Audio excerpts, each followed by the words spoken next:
Welcome to Mahali's Academy. Theory of Machine. Unit 4. Gear drive and chain drive explained. By Professor Nikhil Mahali. Gear drive. Gear drive. आता gear कधी slip होतात का? नाही. It is also called as positive drive. It is also called as positive drive. बाळांनो, gear ड्राईव्हला तुम्ही positive drive म्हणू शकता. का बरं याला पण पॉझिटिव्ह ड्राईव्ह म्हणतात? कारण गियर सुद्धा स्लिप होत नाही. मग तुम्हाला विचारलं ना ओरलला पॉझिटिव्ह ड्राईव्ह सांगा कोणकोणते, मग तुम्ही लगेच विचार करायचा पॉझिटिव्ह ड्राईव्ह म्हणजे जे स्लिप होत नाही. मग स्लिप न होणारे कोणी? Chain drive, gear drive. Rope slip होऊ शकते, बेल्ट स्लिप होऊ शकतो. म्हणजे पॉझिटिव्ह ड्राईव्ह फक्त दोनच आहेत, चेन ड्राईव्ह आणि gear drive. Okay.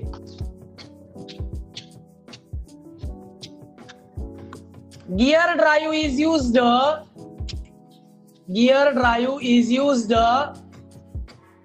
to transmit power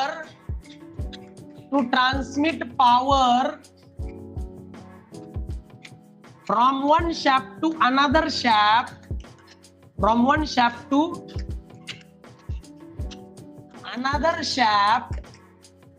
when distance between them is less. Gear ड्राईव्हचा उपयोग पॉवर ट्रान्समिशन करता केला जातो from one shaft to another shaft. पण केव्हा? जेव्हा त्या दोन शाफ्ट मधलं डिस्टन्स कमी असतं. जेव्हा दोन शाफ्ट मध्ये डिस्टन्स कमी असतं त्यावेळी पॉवर ट्रान्समिशन करता गियर ड्राईव्ह तुम्ही यूज करू शकता. कारण गियर प्रोव्हाइड करायचे म्हणजे तेवढे व्हील प्रोव्हाइड करावं लागतात ज्याला कडेने टीथ आहेत, बरोबर ना?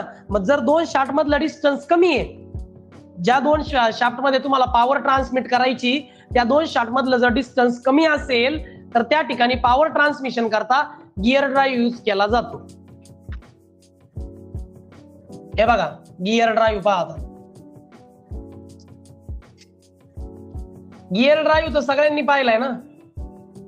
गियर ड्राईव्ह इझी पण असतो. हे बघा हे गियर ड्राईव्ह आहे, दिसतंय का? फक्त हे कडेचे याला आहे ना लक्षात ठेवा, गियर म्हणजे वेगळं काही नसतं. गियर म्हणजे व्हील असतं आणि त्या व्हीलला कडेने टीथ आहेत म्हणून त्याला म्हणतात गियर. म्हणजे टीथच्या मदतीने हा बरोबर दुसऱ्या याच्यामध्ये गियर अप केलेला आहे. पहा हा एक व्हील आहे ना हा एक व्हील आहे. या दोघांच्या टीथला एकमेकांमध्ये गुंतवलंय. They attached with the help of teeth. त्यांना एकमेकांच्या टीथ मध्ये गुंतवलंय. मग जेव्हा याचं रोटेशन होईल तेव्हा याचं पण रोटेशन होईल ना. पण लक्षात ठेवा याचं रोटेशन जर इकडे होतं याचं रोटेशन अपोजिट डायरेक्शनला फिरतात बरं का ते. आता हा एक शाफ्ट आहे ना हा एक शाफ्ट आहे. मग दोन शाफ्ट एकमेकांच्या जवळ असतील, बघा यांच्यातलं डिस्टन्स कमी आहे. जेव्हा दोन शाफ्ट मधलं डिस्टन्स कमी असतं, ज्यावेळी दोन शाफ्ट मधलं डिस्टन्स कमी असतं तेव्हा पॉवर ट्रान्समिशन करता तुम्ही असे गिअर्स वापरू शकता. याला म्हणतात गियर ड्राईव्ह. काय डाऊट? डिटेल मध्ये पाहायचे आपल्याला पुढे.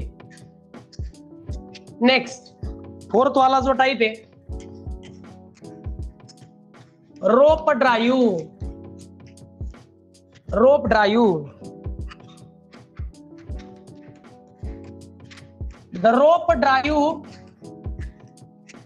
The rope drive is widely used. Rope ड्राईव्हचा उपयोग भरपूर ठिकाणी केला जातो बिकॉज रोप खूप स्वस्त असतात बाकीच्या याच्यापेक्षा. बेल्ट मागे, चेन मागे, गिअर मागे.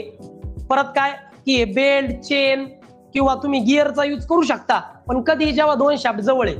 पण दोन शाफ्ट मध्ये खूपच जास्त डिस्टन्स आहे, मग एवढा मोठा बेल्ट एवढे मोठं गिअर प्रोव्हाइड करायची म्हणजे ते इकॉनॉमिकल होणार नाही. मग अशा वेळी आपण रोप यूज करतो. मग rope drive is widely used when the large amount of power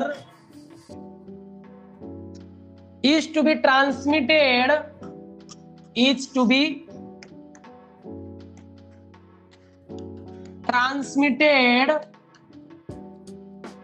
from one shaft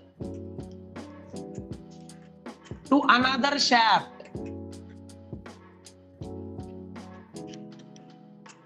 rope ड्राईव्हचा उपयोग त्यावेळी जास्त केला जातो ज्यावेळी तुम्हाला भली मोठी पॉवर ट्रान्समिट करायची आहे. You have to transmit large amount of power from one shaft to another shaft. त्यावेळी तुम्ही रोप ड्राईव्हचा यूज जास्त करता. खूप जास्त पॉवर ट्रान्समिट करायची from one shaft to another shaft, large amount of power transmit करायची असेल तर रोप ड्राईव्ह आपण यूज करतो. Also, rope drive is used when there is large distance between the two shafts. Large distance between the two shafts. ज्या दोन shaft मध्ये आपल्याला power transmit करायची आहे, ज्या दोन शाफ्ट मध्ये आपल्याला पॉवर ट्रान्समिट करायची त्या दोन शाफ्ट मध्ये खूप जास्त डिस्टन्स असेल, ज्या दोन शाफ्ट मध्ये आपल्याला पॉवर ट्रान्समिट करायची आहे त्या दोन शाफ्ट मध्ये खूप जास्त डिस्टन्स असेल तर तुम्ही रोप ड्राईव्ह यूज करू शकता. ज्या दोन शाफ्ट मध्ये पॉवर ट्रान्समिट करायची खूप जास्त पॉवर ट्रान्समिट करायची आहे त्यावेळी पण रोप ड्राईव्ह यूज करू शकता.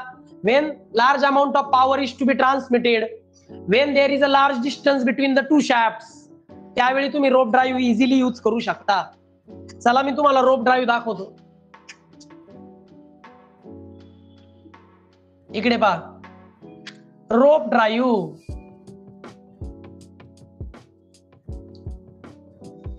दिसताय रोप ड्राईव्ह?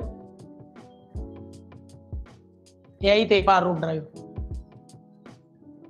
तिथे लिहिलेलं आहे, एकच minute.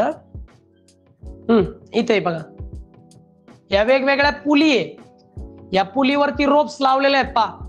To transmit the power from one shaft to another shaft. एका शाफ्टकडून दुसऱ्या शाफ्टकडे large amount of power transmit करायची तर अशा रोप्स यूज केल्या जातात. ठीक आहे.